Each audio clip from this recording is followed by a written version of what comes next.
Hey guys, in this video I'm going to show you how to request money with Zelle using US Bank. First thing I want you to do is launch up the app. When you're logged in, come at the bottom, click on a transfer and pay.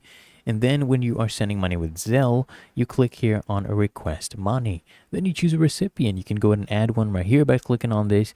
We can also go ahead and scan your Zelle tag. We'll come down here, click on this contact.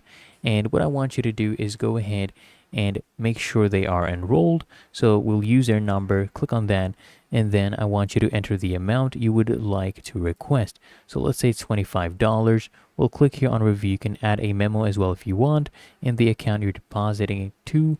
Click on review.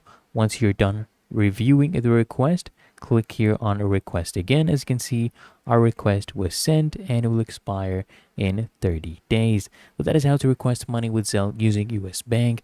If you found this helpful, make sure you smash the like button and subscribe to Answer Unlocked. Really helps me out as well.